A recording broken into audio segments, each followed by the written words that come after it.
episode na naman po tayo ng Higyaw Mindanao. And today, our guest ay galing po sa Ipil, Zamboanga, Sibugay. Ay isa po siyang Subanon at siya po ay 41 anyos. At ito po ang natapos niya. Natapos po siya ng Theological Education and Management. At siya po ay isang minister. Advocacy po niya is to help and unite the tribe of Subanon in Zamboanga Peninsula and to strengthen the IPRA, the understanding of the IP communities about IPRA. Ang kaniyang pong organization ay Subanon Ako Incorporated and Mindanao Tribal Royal House Association Incorporated. At siya po ang chairman ng mga organization na to. Kaya po atin pong kilalanin ang atin pong bisita. Isa rin po siyang announcer sa radio na nag-advocate ng mga IP na mga advocacies. Siya po si Alan B. Mangahua. Okay. Hi sir!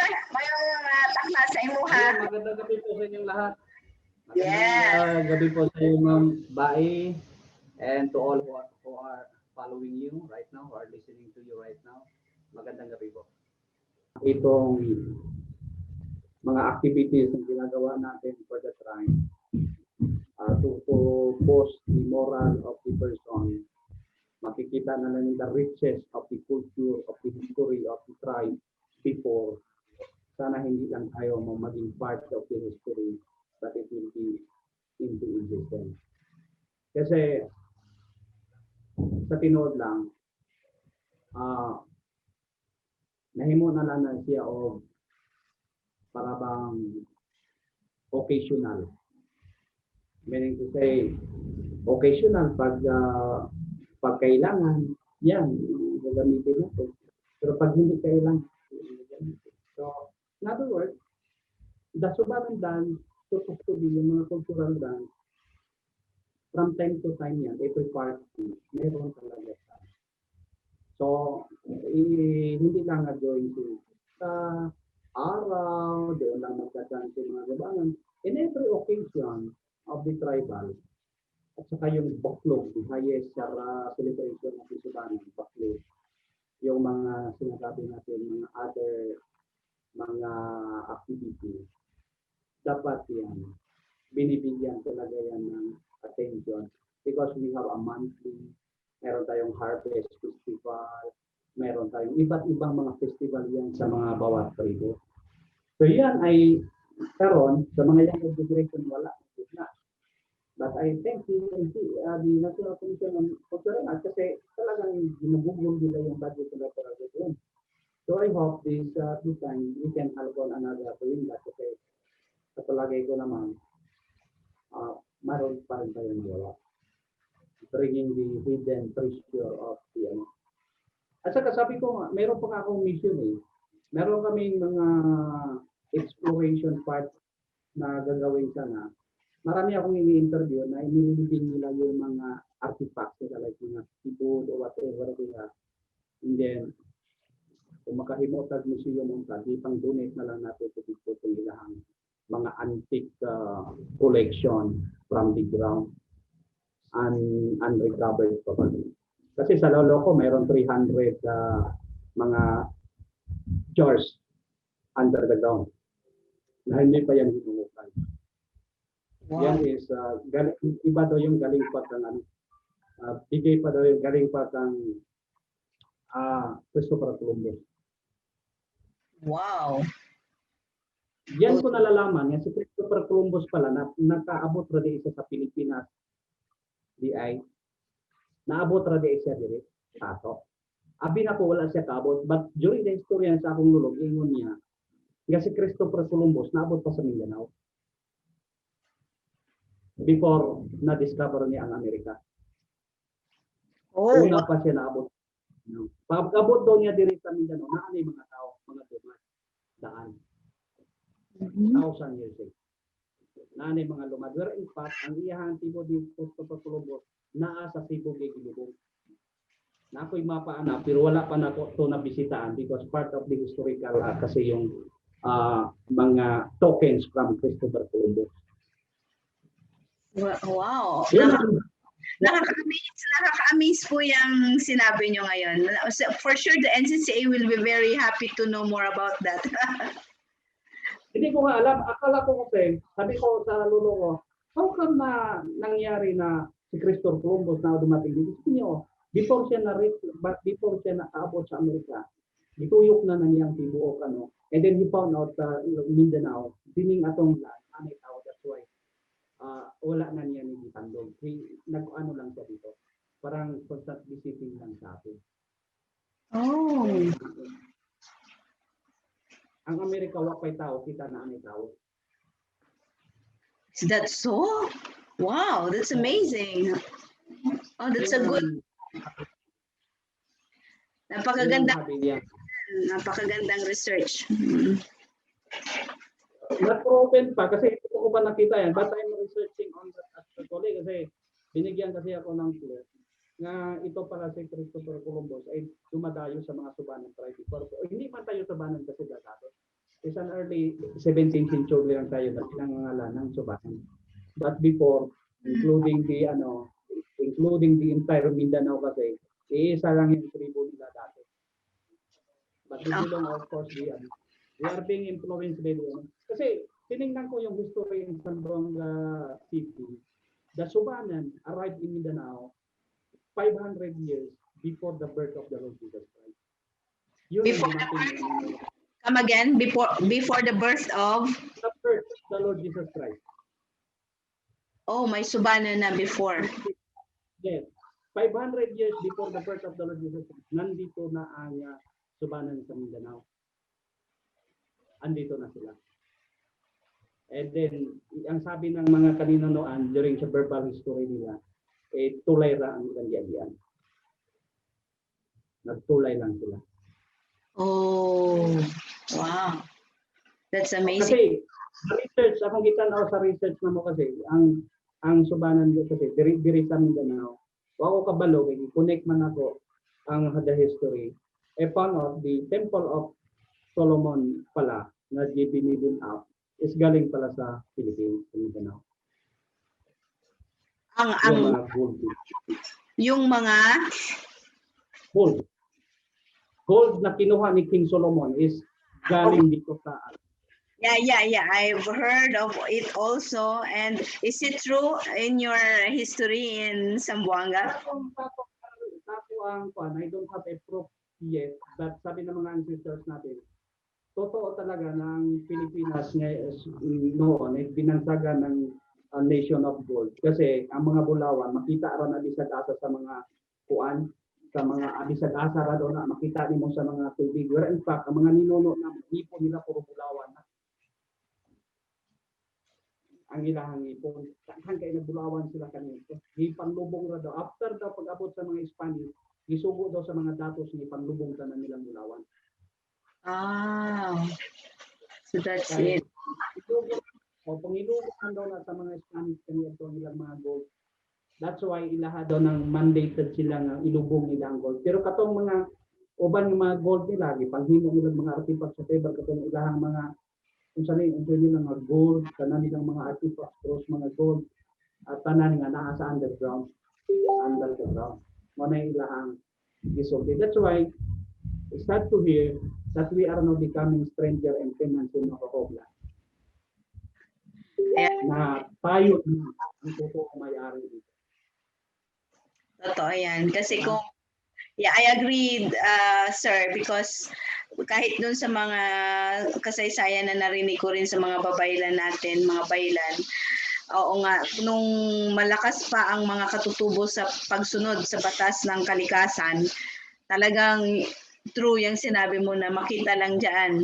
Parang common yan sa kanila. But because of the intruders, hindi na nila magawa yung mga tradisyon, doon na mukhang nagkagulo-gulo na yung economic. It really affects the economic life of the Philippines. Meron pang sekreto na narinig na nakuha ko. Na mga Spanish pala, ang lahat na history, na written history ng tribo natin, sinunog nila. Lahat, all the history. Kay part pala ng colonization ng Spanish to remove all the ano natin, parang kukunan tayo ng ano, inalis yung history ng ating bansa. There is only one history sa real na hitabo din sa Mindanao na sa China o na sa British o sa ano na sa British o na sa India. Naa daw book nga naa diha wala diri sa Pilipinas. The China naa sila history record nga hindi lang natin mapwedeng kunin kasi classified na yun nasa sa China na. Sila yung may detail about Mindanao. Kasi the trading, sabi nila, sabi ng mga luloko, the first and pumunta sa China para mag-trading is the tribu dito sa ato, sa Zamboanga Peninsula. Kita ang una ng atong China nga nag-invite sila mag-trading din sa Mindanao.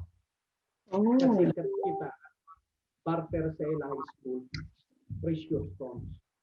Mo na equivalent sa money nila, hatag sila tibod sa ato, and sometimes slaves.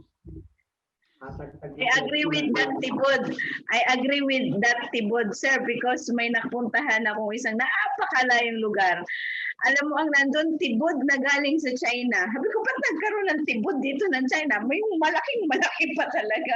Oh. Natutuwa ako dyan sa sinabi mo. It's true. It's true. I agree with that. Sila po yung may record ng history natin. Gusto ko nga makakuha tayo ng record ng history ng Mindanao. Kaya lang ayaw nila. Kasi mabaliwala lang lahat ng pinaghirapan during the time. Kasi sa palagay ko naman, the history was cut. Nakat. Totally eradicated. Pagka humanding about pa ang Islam dari 12th century. And the 12th century to Spanish time 300 years. Kaya kadang 300 years another occupation. Lahat ng mga history book ng Subanitaw at saka mga tribo sa buong Pilipinas ay kanilang binalis. Oo. So talaga pala, sir, na magkakaroon ng historical injustice kasi unang-una sa written talaga na portion nawala, inalis, tinanggal, kinuha, 'di ba? So anong magiging basihan natin sa written? Oo. So ngayon nga nakikita ko talagang nagiging malaking basehan natin ngayon is itong mga ulaging, ewan ko kung anong tawag diyan sa inyo, sir, yung 'di ba yung nagcha-chant yung mga elders natin. Tapos doon nakukuha yung mga history ng mga galing pa sa paggawa ng kalibutan, yung mga ganon. I was surprised I was surprised before kasi yung mga subanan, yung mga ninuno, mga priest natin, yung mga palya, yung mga pabaylan natin, wala naman, hindi pa siya nakabasa ng Bible. But they know what happened in Noah's Ark. True. Alam nila. They have the story about Noah's Ark. So I found out, totoo pa lang yung research ng God and Culture na ang katutubo sa Mindanao, katutubo dito sa Pilipinas, ay lahat ay descendant ni Shem, ang anak ni Noah. So, tayo po yung descendant nila. So, that's why yung mga kultura natin, mga babaylan natin, ganun-ganun, is taken from the, parang kinuha natin yung kultura natin sa Old Testament times na may padaka, may mga kaning daghag-asawa, all this take from the previous Old Testament times in the Bible. So, yun po ang nakikita ko. That's why,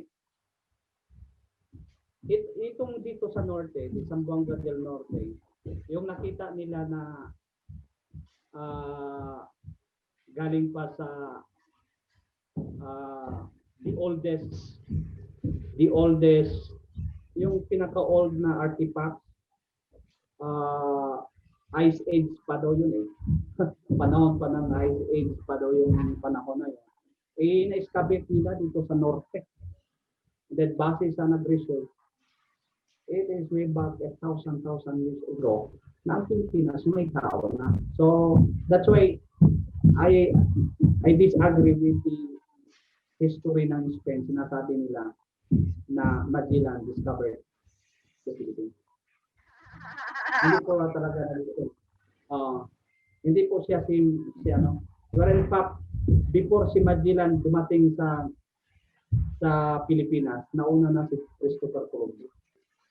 Wow, okay, okay. Oo, it's a good ano, it's good to know that. Oo. Maganda, maganda. Have you written a book about it na? Meron ka na bang naumpisahan na mga ano niyan? Yes, nakagawa ako, pero verbal kasi. So I cannot justify until na makuha ko ang artifacts ni Columbus na nilibing niya dito sa Tibugay. Meron portion na map binigay sa akin ng lolo ko na yan ang mapa na ang lahat to na nilibing doon ay galing kang Christopher Columbus.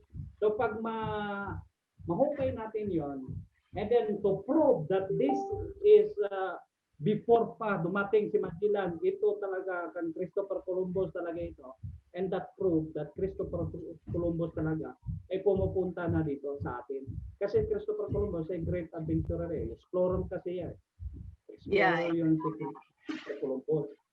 Then he found out that America is a vacant place during the time. But still, kahit sabihin niya vacant place, still the American Indian Navy living there.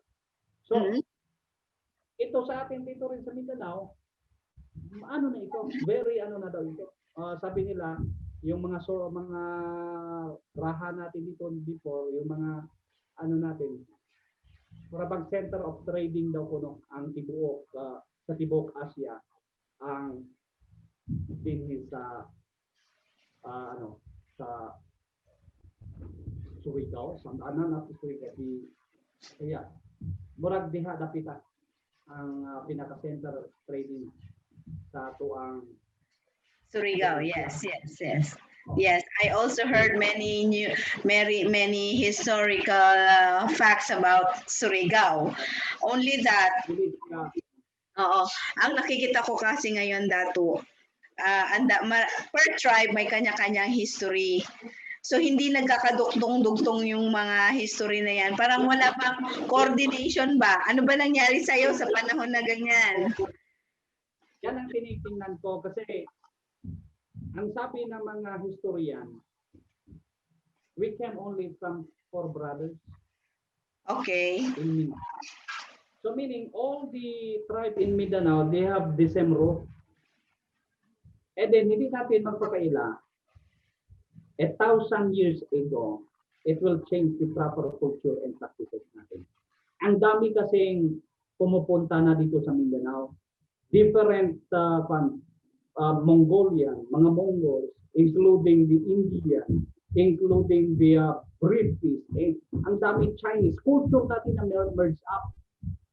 Now, ang tao galing na 30 years lang mawala siyang lugar na apektahan natin, mawa na yung kagaling culture, hindi be affected from the other culture. Meant to say, mabilis po yung transformation ng tribo natin at saka parang nangyari, parang nagawa tayo para tayong Tower of Babel. Automatically, nag-iba-iba na yung mga lingwahe natin. But since here in mutuo ko nga, din sa Mindanao, isa ragid ang root na to pag mga magpagubo sa pagubo o kin mga badyaw, not badyaw, terror, ito mga teroray, mga lahat-lahat dito sa Mindanao, isa lang daw yan. And then the problem lang because we got converted. Our ancestors, Tabunaway, Kumalandalan, and Mamulo was converted into Islam. Only one stick to their culture and si Hugumabunabon. So itong 4 brothers na ito ay converted, become a Muslim din in Maguindanao. So ibig sabihin, itong mga Maguindanao na ito at saka itong ibang mga tribo natin, iisa lang ang pinagmula natin. So when it comes to tribal, ang basihan ko customary laws, wala na akong iba. Similar practices na customary laws. Hindi ko nabasihan yung language. I just based on the customary laws. Bakit ang Manubo, Bagubo, lahat sila ay the same practices natin, the same way of customary how to settle the problem. Mayroon tayong similarity on how to settle problem. So, sa palagay ko naman, yan ang mahirap natin, kasi kahit na ang Kalinga, kahit na ang Igorot, they are the biggest tribe also. They are divided into many. Yes. Like Suban tribe, we are 7 to 8 language sa isang Suban tribe. Po ba? Yes. We Ay, have southern Suban. Ibig niyo sabihin, kahit Subano kayo, magkakaiba pa rin kayo ng lingwahe. Yes. Yes po. Ah, Yes po. so, do We you have have, 7. ano po bang, anong pangalan ng mga lingwahe niyo? Subanon pa rin, pero iba-iba Suban. lang. Yes. We have the same blood, the same culture, the same practices. Ang language namin po ay 7 to 8 language. I see. Hindi po kami magkaintindihan. Pero may meaning the Western Subanan, the Central Subanan, the Southern Subanan, the Eastern Subanan, and what we call the Kulibugan, and some of the from the, we have especially Samis, Occidental, Tagaribaloy, iba rin yung lingwahe nila. That's good to know. That's good to know. I thought isa lang yan para bang Bisaya nga, Bisaya tanan ganon. Hindi pala. Wow. Hirapan ang IP dito, hirapan ang DepEd dito because they're going to translate their manual module according to the local Mother tongue. local tongue nila, mother tongue nila. Iba yung but ako, I can able to speak 5 languages of Japan. Oh, wow. That's wonderful. That's good to know. Pwede ko kausapin yung mga iba't ibang tribo dyan. Alam ko yung mga salita nila. That's good. Yun ang pinaghirapan ko rin. Kasi I cannot unite the entire tribe if iba-iba yung... Kasi it's very embarrassing to say during the meeting, we will use Bisaya or Tagalog in our meeting. And then, sabi namin mga Subano. At talagang ganun ang mangyayari kasi yung una, 7 naman pala at saka 8 yung language nyo, hindi rin kayo magkakaintindihan doon. So babalik talaga kayo sa Bisaya at Tagalog. Oo.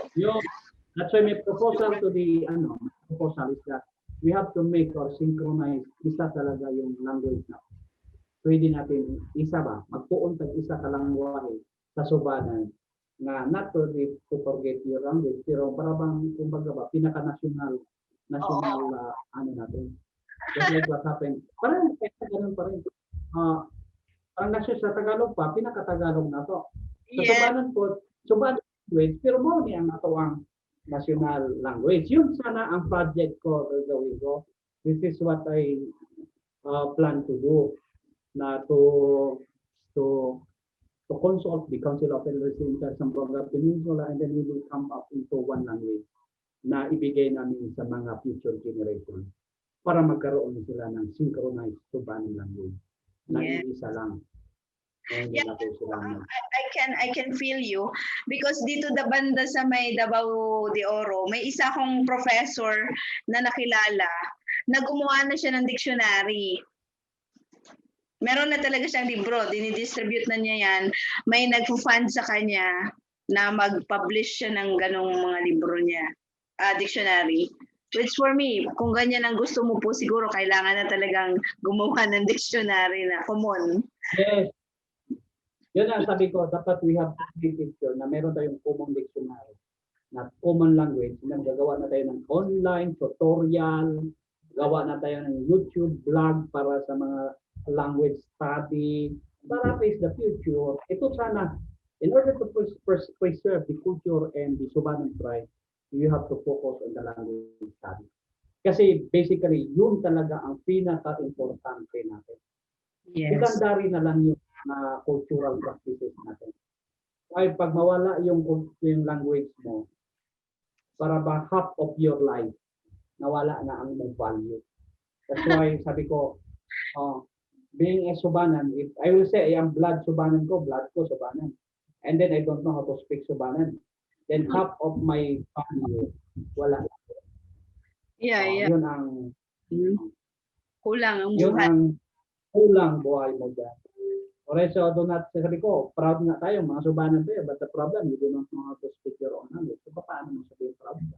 Oo nga. So, that's why sabi ko, tapos magaling ka mag-Tagalog, magaling ka mag-Bisaya, magaling ka mag-English, eh, sarili mong language, nakalimutan mo. True. Tapos nag-aaral pa ng Korean, Mandarin. So yun ang ano, that's why I'm proposing also. At so ngayon, ang gusto ko sana magkaroon kami ng sariling radio station ng Lumad. No?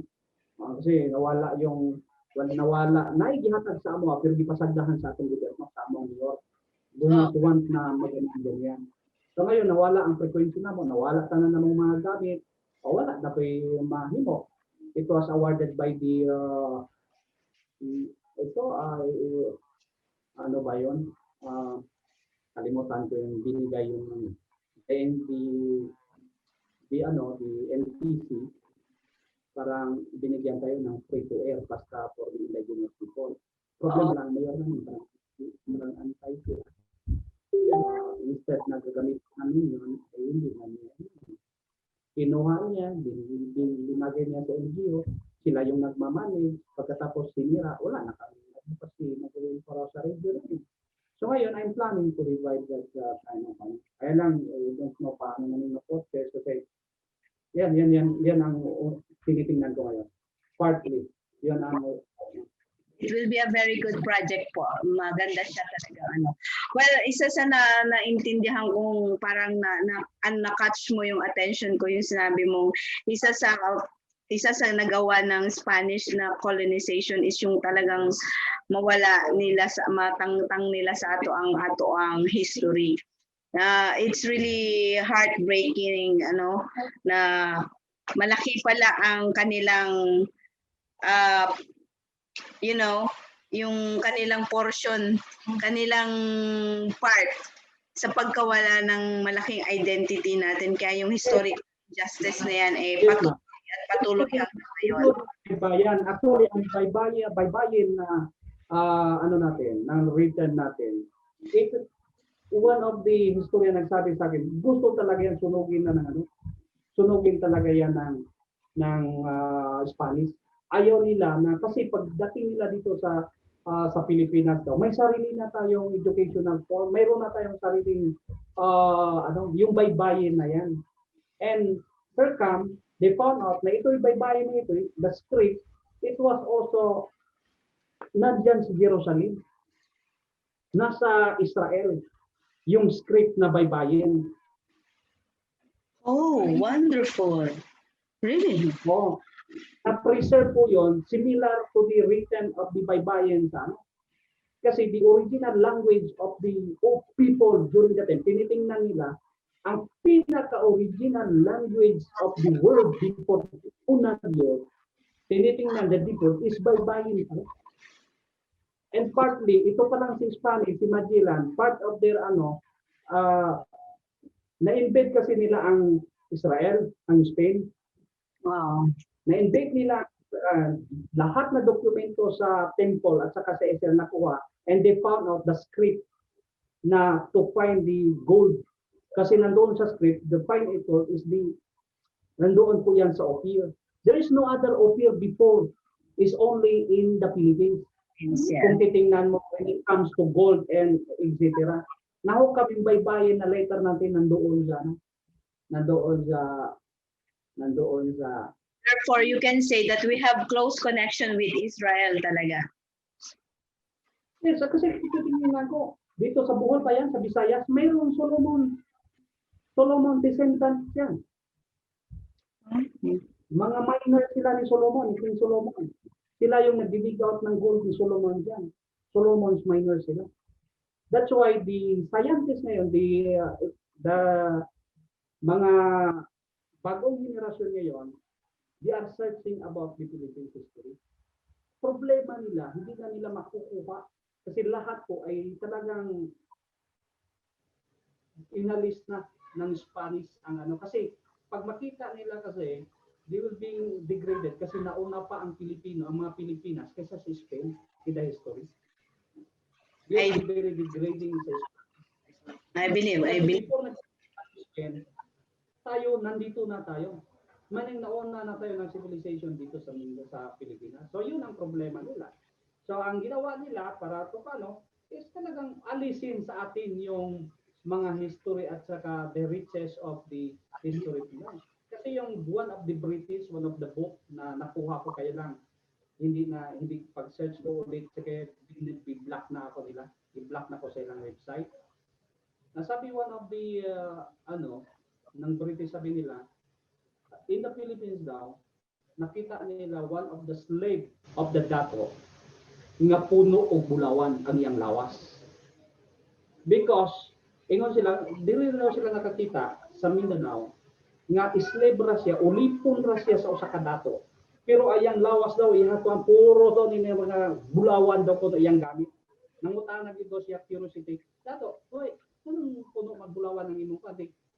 Ano siya, they inherit also what we inherit. Kasi sa panahon pala during that time, ang mga slaves natin, hindi, ang tawag slaves natin, they have equal Right. share between the rights na at saka hindi pa magawa ko talaga yung mga ganun.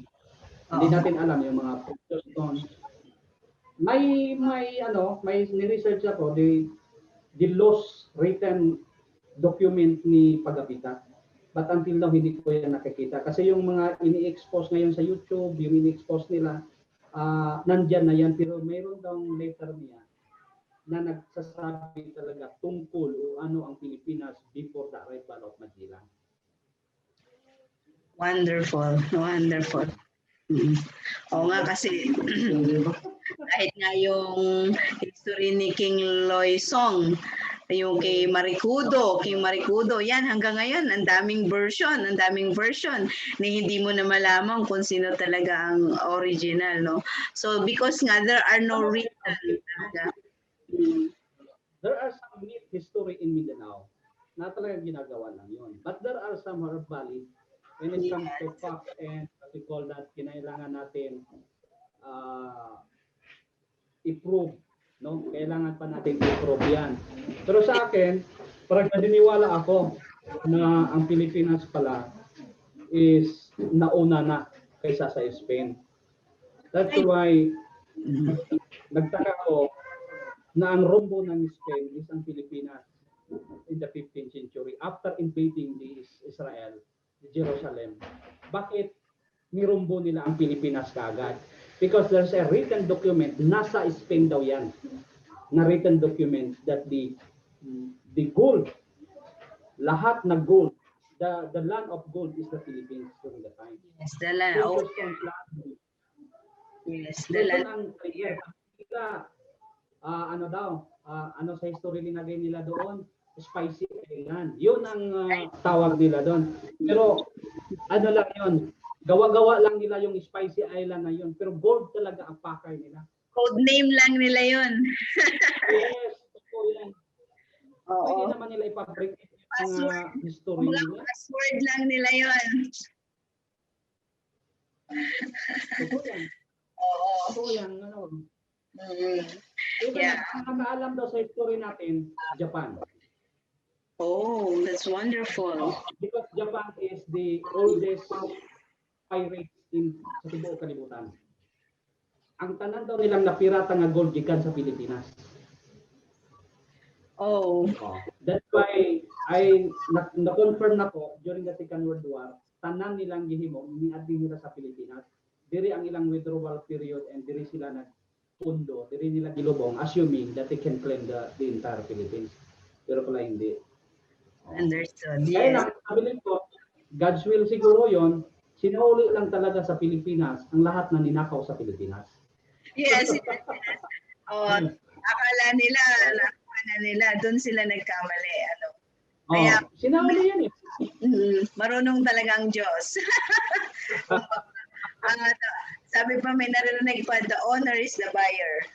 The buyer is the owner. Oo, di ba? Well, wonderful. Anyway, maraming salamat, ma'am. Sa panahon niyo.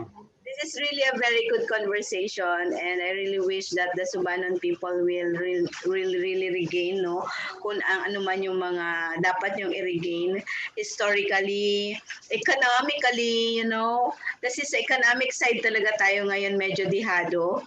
Despite the fact that we own vast lands, pero paano mo i-cultivate yun? Paano mo tataniman yun? Alam mo yun, yan talaga ang malaking factor na dapat pinag-uusapan na ngayon ng mga tribal leaders. Economic side ng ng mga IPs.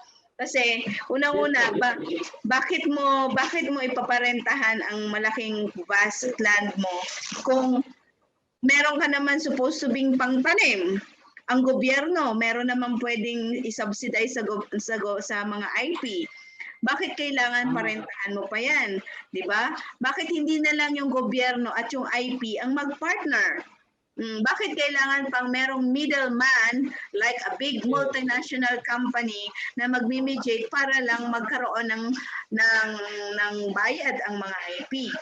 O, hindi ba pwedeng yung gobyerno diretso na magbigay ng funding sa IP? Kaya yan ang sinasabi mo kanina na dapat yung pondo diretso na sa IP, which is really true. I believe you. Bakit laging may nagmi-mediate? Bakit? Hindi ba kaya ng IP? Di ba? Hindi ba kaya mag-manage ng IP? May self-governance naman nga siya ever since pa. May tumawag sa akin, sabi nila, sir, hingi lang kayo ni Gobernador kasi ang government natin ngayon may budget na kalaan sa IP, scholar, livelihood, lahat-lahat, nasa ni Gobernador yan. Bakit nasa ni Gobernador yan? Pag hindi ka kaalyado ni Gobernador, paano ka bibigyan yan? Isa pa. Oo nga, napakalaking factor talaga niyan. Actually, sir, yung naranasan nyo parang true to all. Oo, minsan lang ka makakita ng nakaupo talaga na hindi makialam kung sino yung pinili ng mga elders. Oo. 'Di ba kasi parang narinig ko over and over yan doon ng mga tribal leaders, ganyan talaga. Kaya yung mensahe ng mga apo hindi rin magawa, hindi rin ma-implement. Kasi for me, kaya mandatory. Alam mo yun, yung word na mandatory, napakabigat niya para sa akin dato. Bakit mandatory? Kumbaga para siyang martial law ba, na pag hindi mo nilagay, mangyari sa'yo. Diba? Mandatory siya. Kasi bakit? May instruction ang mga ninuno. May dapat ipagawa ang mga apo na dapat suportahan ng gobyerno. Ngayon, dahil mas maglabaw man ang political kaysa sa cultural, nga unta gipalingkod man siya biling cultural leader, o nagpasilong man siya, di wala na. Ang mga mensahe sa mga apo mawala na. Dahil ganyan, mauna siya ang dako jud nga problema karon. I really hope that too, with your presence in the Subanon side there in Zamboanga Peninsula, maayos mo. Because we all have the same mindset kung paano sana this is the ideal governance that the IP should be doing, but then we cannot do it because merong umaano di ba, no? Alam mo yun, merong gustong humadlang doon sa dapat supposed to be nangyayari. Sabi ko, hindi tayo naka-take off buying. Yes, oo. Binigyan ka nga, pero parang bigay-bawi naman. Bigay ko to sa'yo. Pero, parang ganyan ang nangyayari ngayon. Sunod ka sa akin. May conditionist pa. Yes. At saka, dato isa sa nakita ko, yung allowance or magkano lang naman ang nabibigay na allowance ba yan or budget for IPMR. Diba? O sa municipal. The IPMR receive what is kung saan gawad sa gobyerno. Example, ang ato ang councilor sa munisipyo nagdawat og 50 mil. Sila pag gidawat po na sila 50 mil. Okay. Now, iyan ang representation kasi sila. The problem lang ngayon nag-arise when I investigated the outcome, no? Supposed to be ganito yan. the NCIP will evaluate the the outcome of this output ng mga IPMR natin. Like this, ganito po yun. 3 years na umupo siya ng IPMR sa municipal natin.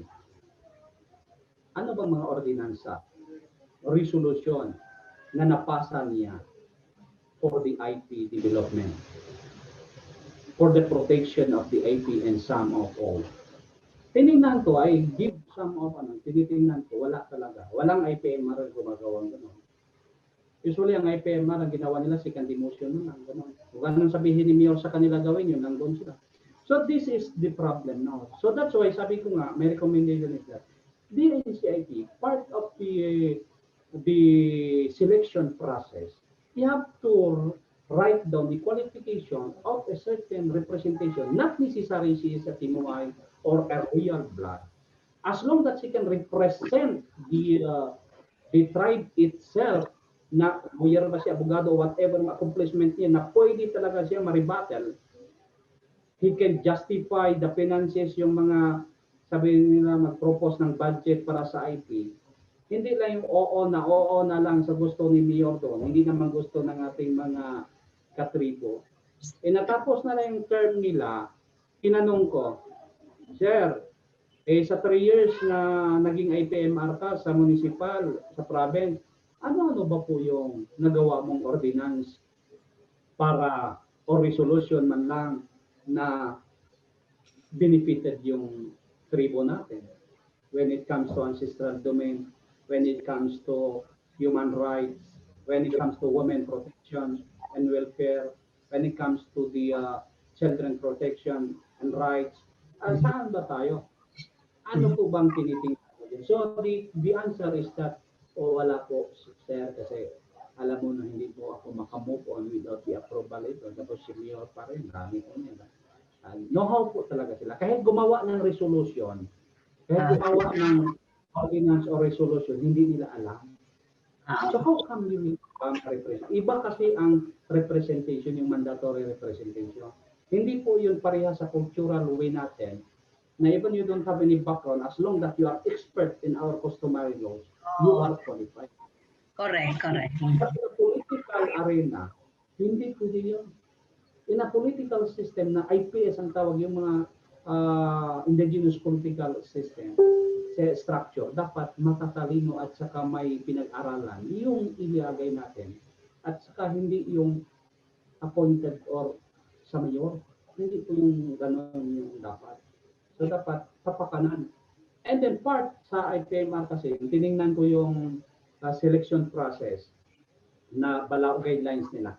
If you cannot perform your activity or what we call that agenda within the 1 year, you will be recalled by the, pwede ka i-recall, then i-list down ka. But the problem, sometimes the council cannot do that. Kasi before pa na pinili siya, nang hatak na in town ng IPMR o tag 5,000 aning mga council of elders. Ilan ba yung council of elders natin? Sinasabi nila, okay, we have 12 council of elders in the municipality. Sila yung pipili kung sino ang maging IPMR. O itong IPMR, aspirant ako, intent ako, gusto ko maging IPMR, okay, bibigyan ko yung mga Timuay tagpa 5,000. Yung mga Timuay, okay na to. Pwede na po, alam mo naman.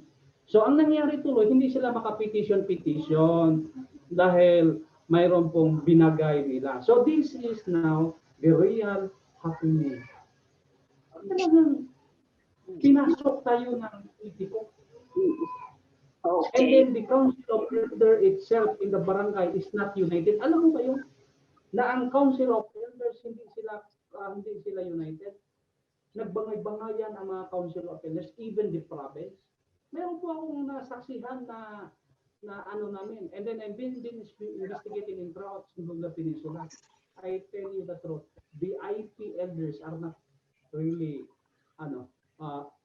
intact o hindi sila united because all the elders, 80% of the council of elders, they just interested in the personal interest. Pag may personal interest, like ancestral domain, yung may nagmamining, sino nagtatransact? Council of elders. Sino na kumukuha ng 1%? Ang Council of Elders. Yung mga mamamayan doon, wala silang pagkain, wala silang education, wala nga iskalat, hindi pinibigyan. Natapos na lang ang mining doon sa Siocon. Nahuman na lang ang kontrata sa Pinok dito.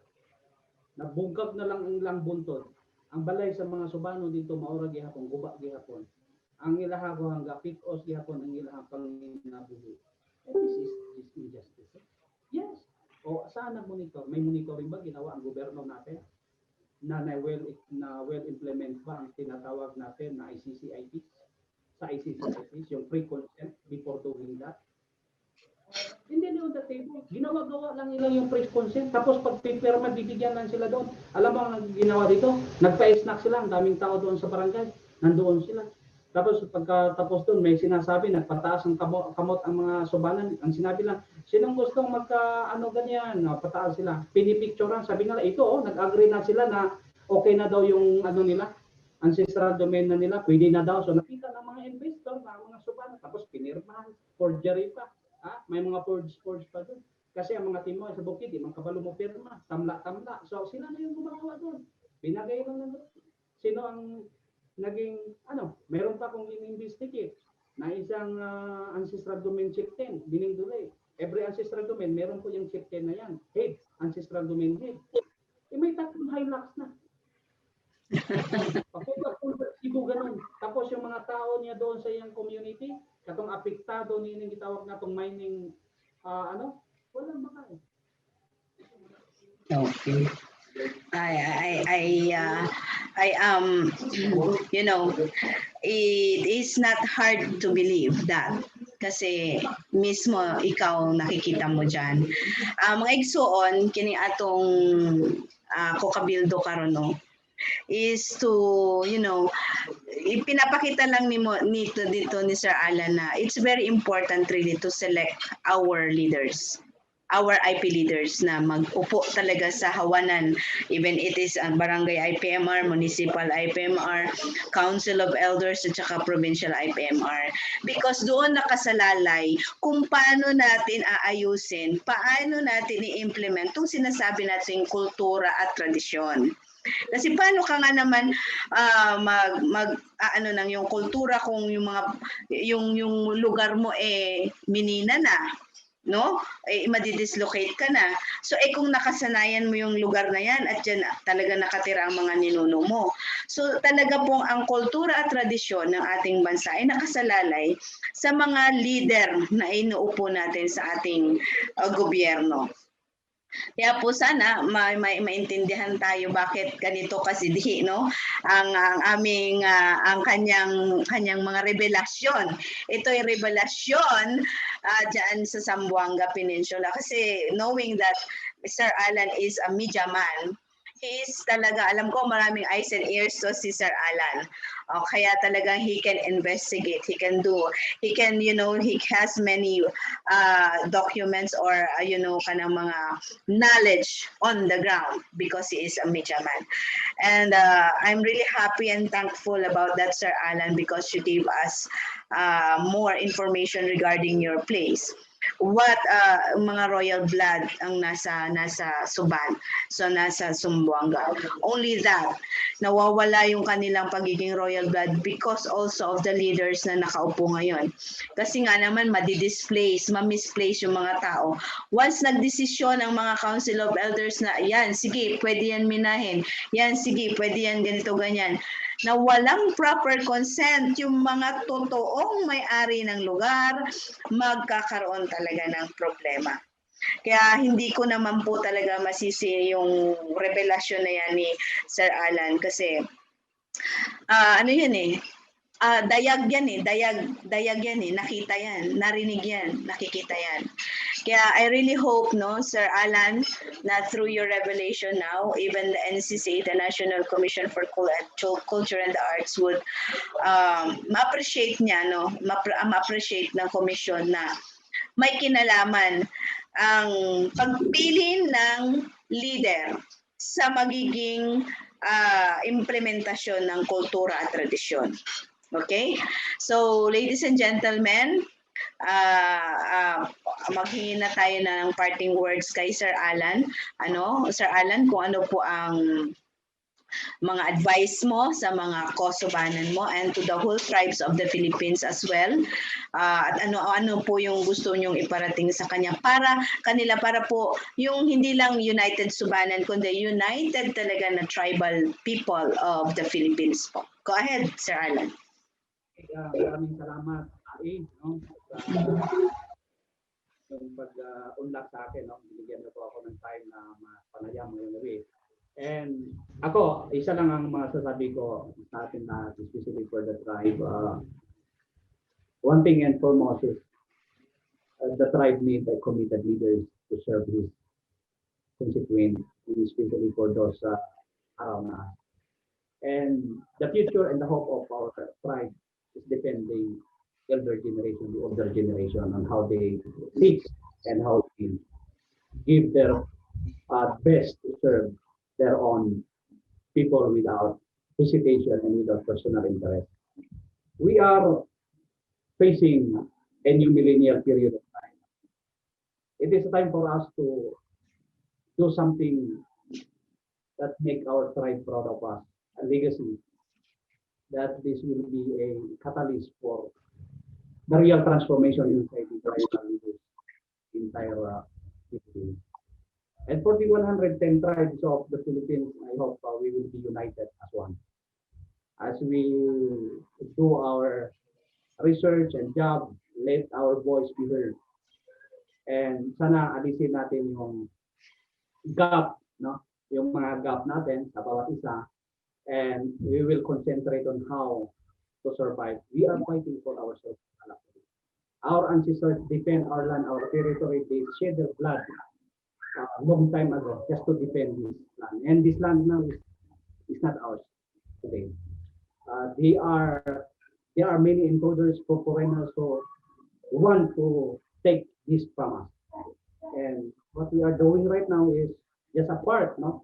We have to do the best thing we can do just to make our land and to preserve not only the culture and even the ancestral domain that belong to us 1,000 years ago. And I hope you will do your best. And I hope and thank you for giving me a time, because my passion and my commitment, my service is only to serve my tribe and the whole community, because I know very well that if we will not do our part in our pasinggabaan sa atong mga community. And to make it clear para sa atin, let's unite and do the best. Thank you so much, and God bless you, and good night to everybody.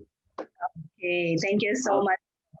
Okay, maraming Ako naman po, bilang isang kaibigan ng mga Subanan dyan sa Zamboanga, malaki po ang aking pagrespeto sa mga elders, no? Na alam ko po, nagagawa kayo ng paraan para talagang maproteksyonan nyo ang future generation. At kayo naman po mga kabataang Subanon, ay gumawa rin po kayo ng karampatang pamamaraan na ma-inherit nyo talaga yung mga tradisyon at kultura, magampanan nyo, malagay nyo sa tamang proseso, at nang sa ganun naman po ang mga susunod din ng mga henerasyon ay magawa nila ng tama din yung mga isinalin sa inyo ng mga tradisyon at kultura. Sa mulit-muli, ang National Commission for Culture and the Arts po ay rumerespeto, gumagalang sa inyong mga kultura at tradisyon, lalo na po ang tribal government of the Philippines, na ganun at ganun pa rin ang minimithi para sa inyo, na mag-govern po ninyo ang inyong ancestral land, ang inyong area, na may gabay mula sa mga bathala o Diyos o magbabaya. Kaya po, in the name of our magbabaya, ang aking pong pasasalamat kay Sir Alan sa araw na ito, at naway proteksyonan po kayo ng may kapal sa ano pa man pong gagawin nyo in the future. And I hope that the Subanan tribe will rise above everything na mga dapat nyong i-survive kasi along the way may mga talagang mga struggles, and I hope na makayanan nyo, Sir Alan, with you there. I salute you, I respect you, and to all the Subanon, goodbye, mabuhay, Higyaw, Mindanao. Ayan, okay.